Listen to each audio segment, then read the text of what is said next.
I've been working with my research partner, Adam Maxwell, I want to give a wave, who's a doctoral student here, to try to come up with a list of sites that look like they're getting traction, both around content and around potential revenue and sustainability. And what we're seeing, some of the trends we're seeing are more and more hybrids. It's not this paradigm of the bloggers versus the journalists.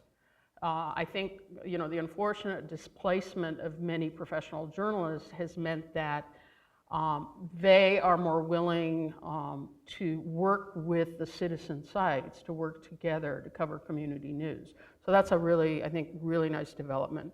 We're seeing a lot of foundation funding.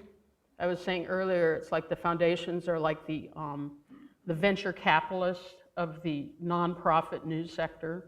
They're giving startup grants in trying to help figure out how to get news to communities.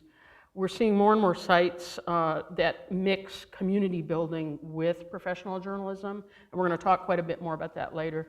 We're seeing some very diverse models of news organizations out there. One I like is the Rapidian. That's Grand Rapids. They actually call themselves Rapidians in Grand Rapids. Nonprofit, mostly citizens, grant funded, very close to the ground neighborhood news. And then you can contrast something like the Windy Citizen, one-man operation. He's making enough money to live on. He's very busy, but it's a for-profit operation. And his only problem, this is a guy named Brad Flora, is that he's got more user demand than his platform can support.